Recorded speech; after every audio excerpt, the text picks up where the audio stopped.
بسم الله الرحمن الرحيم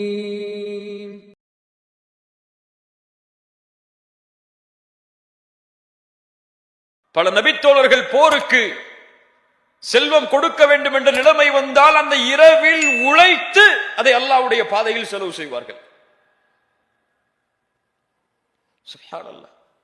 நமக்கு என்ன, ஒரு 100 ரியால் இருக்கா, யாராவது ஒரு பெண்மணி வந்து நிப்பாங்க ஏழ்மையோட, ஒரு 2 ரியால் 3 ரியால் கொடுத்தாலே உள்ளத்துல அப்படி ஒரு கஷ்டம் வந்துடும். கொடுத்துட்டோமே. சுப்ஹானல்லாஹ். அல்லாஹ்வுடைய ரசூல் ஸல்லல்லாஹு அலைஹி வஸல்லம் சொன்னார்கள், மா நகஸ மாலு அப்தின் மின் ஸதகா. ஒரு அடியான் கொடுக்கக்கூடிய சதக்காவுடைய செல்வம் ஒருபோதும் குறையாது, ஒருபோதும் குறையாது. எப்படி குறையாது? ரசூலுல்லாஹி ஸல்லல்லாஹு அலைஹி வஸல்லம் அவர்களுடைய வீட்டில் ஒரு முறை ஆடு இருக்கிறார்கள். இரவுடைய நேரத்தில் ரசூலுல்லாஹ் ஆயிஷா রাদিয়াল্লাহு அன்ஹா இடத்தில் வந்து கேட்கிறார்கள், ஆயிஷா, அந்த ஆட்டில் எது மிஞ்சியது? ஒரு பகுதியை குறிப்பிட்டு சொன்னார்கள், இந்த பகுதி தான் அல்லாஹ்வுடைய தூதரே நமக்காக மிஞ்சி இருக்கிறது. ரசூலுல்லாஹி ஸல்லல்லாஹு அலைஹி வஸல்லம் சொன்னார்கள், ஆயிஷா, இது அல்ல எமக்கு மிஞ்சியது, எதை நாம் கொடுத்தோமோ அதுதான் மிஞ்சியது. எதை நாம் ஏழைகளுக்கு பிறருக்கு கொடுத்தோமோ அதுதான் மிஞ்சியது. இது நாம் சாப்பிட்டு முடிப்பது. அல்லாஹு அக்பர். ஒரு அழகான ஒரு நிகழ்வை கேளுங்கள், உள்ளங்கள் எல்லாம் பூரித்து விடும் இந்த நிகழ்வை கேட்டால். ஒரு ஏழ்மையான நிலையில் ஒரு தாய் வருகிறாள் 2 குழந்தைகளோடு ஆயிஷா রাদিয়াল্লাহு அன்ஹாவிடத்தில். ரசூலுல்லாஹ்வுடைய வீட்டிற்கு உணவு கேட்டு ஆயிஷா রাদিয়াল্লাহு அன்ஹா அவங்களுடைய நிலைமையை பார்த்தவுடன், அவங்களுடைய வீட்டில் என்ன சாப்பாடு இருக்கும்? ரசூலுல்லாஹ்வுடைய வீட்டில் என்ன சாப்பாடு? நம்ம இஃப்தார்ல வைக்கிற உணவு மாதிரியா? சஹர்ல வைக்கக்கூடிய வகை வகையான உணவுகள் மாதிரியா? ரமதான் பசியோடு காலை இஃப்தாரில் இருந்து சஹர் வரை இருப்பதற்கு, சஹரில் இருந்து இஃப்தார் வரை. ஆனா நமக்கு சஹர்ல சாப்பிடுற சாப்பாடு அடுத்த இஃப்தார் வரைக்கும் கூட போதுமானது. அல்லாஹு அக்பர். இஃப்தாருக்கு பிறகு 3 சாப்பாடு வருது. இஃப்தாருக்கு, மக்ரிபு பிறகு அப்புறம் கியாமுல் லைலுக்கு பிறகு. இல்ல மாஷா அல்லாஹ். ரசூலுல்லாஹி ஸல்லல்லாஹு அலைஹி வஸல்லம் உடைய வீட்டில் ஆயிஷா রাদিয়াল্লাহு அன்ஹா அந்த ஏழையான அந்த பெண்மணிக்கும் அந்த 2 குழந்தைகளுக்கும் 3 பேரித்தம்பழம் கொடுக்கறாங்க. அதான் அவங்க வீட்டில் இருந்தது. அந்த பெண்மணி பசியோடு இருந்த தங்களுடைய 2 பிள்ளைகளுக்கு, ஒரு பிள்ளைக்கு ஒரு பேரித்தம்பழம், இன்னொரு பிள்ளைக்கு ஒரு பேரித்தம்பழம், இன்னொன்னு தனக்கு. நியாயமான பங்கீடு, நியாயமான பங்கீடு தானே. அந்த தாய் சாப்பிடல அந்த ஒரு பேரித்தம்பழத்தை. அந்த 2 குழந்தைகளும் சாப்பிட வரைக்கும் கொஞ்சம் காத்திருக்கிறாங்க. ஆயிஷா রাদিয়াল্লাহு பாக்குறாங்க அதை. அந்த 2 குழந்தைகளும் பேரித்தம்பழத்தை சாப்பிட்டு முடிச்சிருச்சு.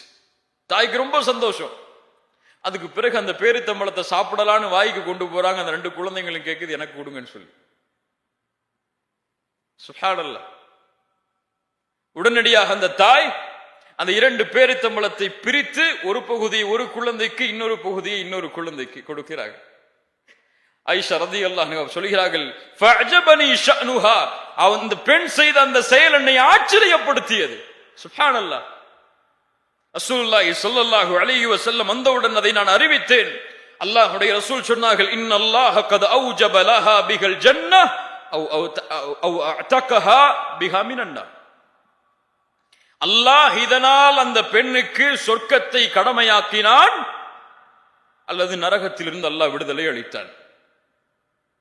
கொஞ்சம் யோசிங்க.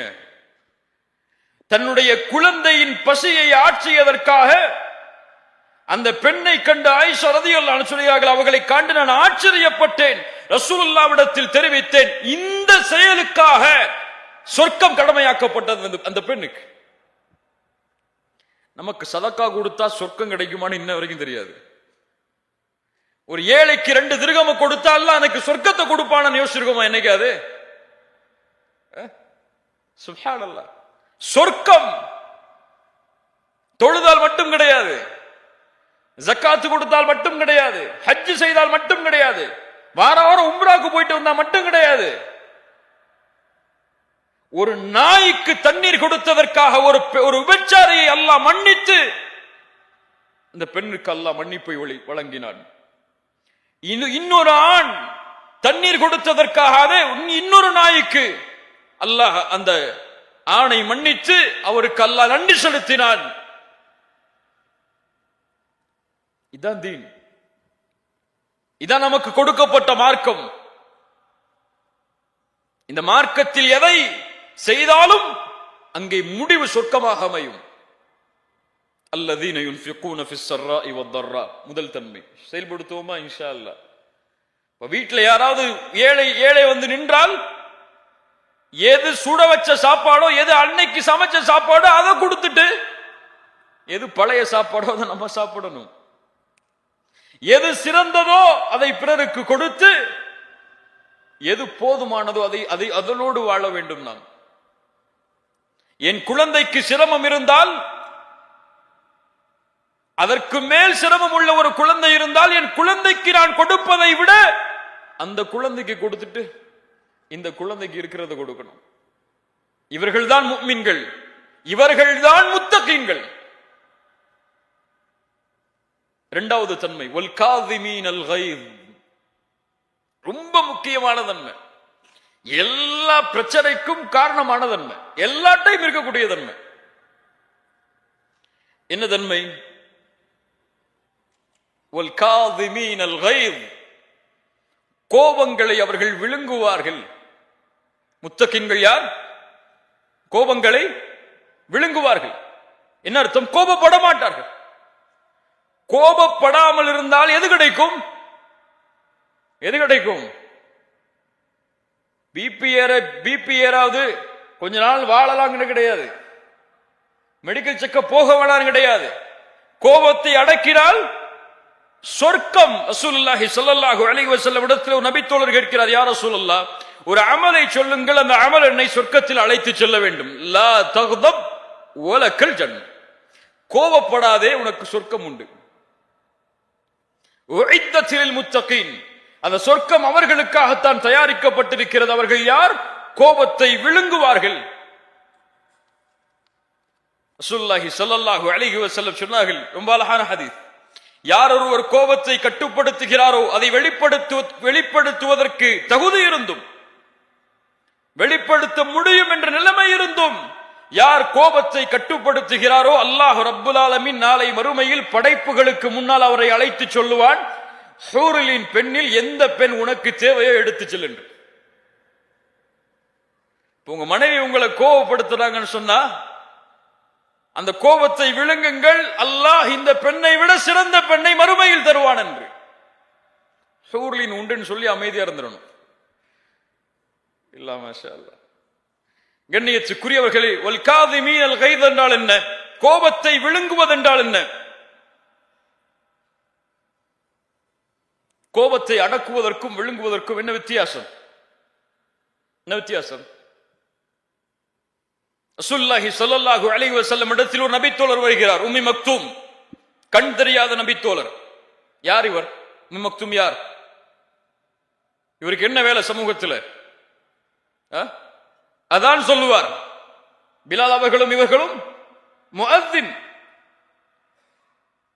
கண் தெரியாத நபித்தோழர் ரசூலுல்லாஹி ஸல்லல்லாஹு அலைஹி வஸல்லம் குறைஷி பெரிய தலைவர்களோடு பேசிக் கொண்டிருக்கிறார்கள்.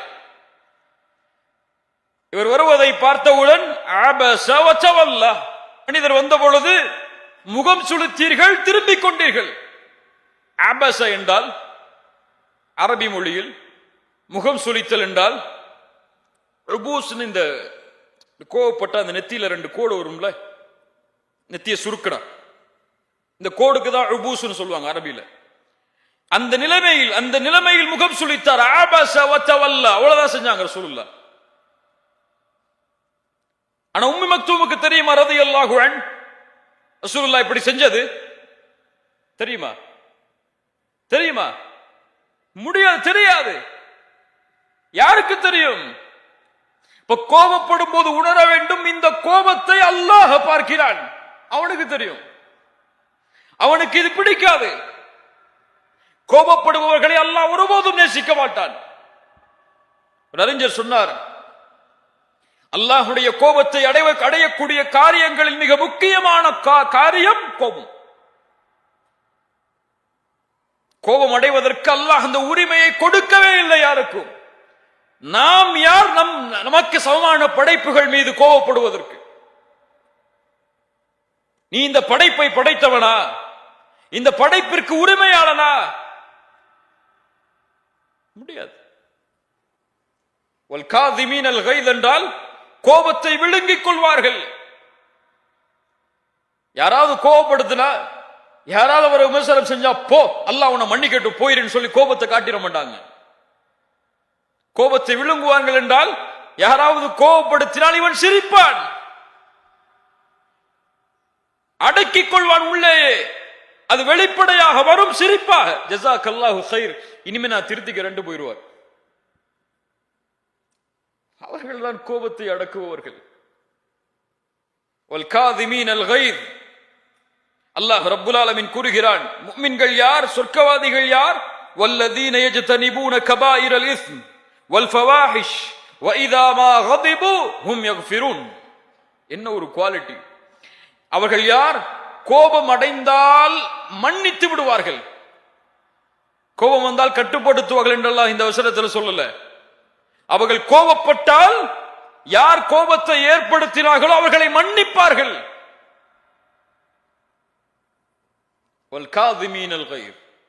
கோபப்படும் பொழுது என்ன சொல்லணும்? கோபப்படாதே, வலக்கல் ஜன்னah, உனக்கு சொர்க்கம் உண்டு. அது முக்கியமா? இந்த கோபத்தை அவருக்கு வெளிப்படுத்துறது முக்கியமா? நீ பலசாலி நீங்க நிரூபிக்கிறதுக்கு முக்கியமா?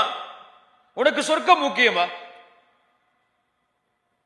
இப்ப முத்தகீன்கள் கோபத்தை விழுங்கிக் கொள்வார்கள்.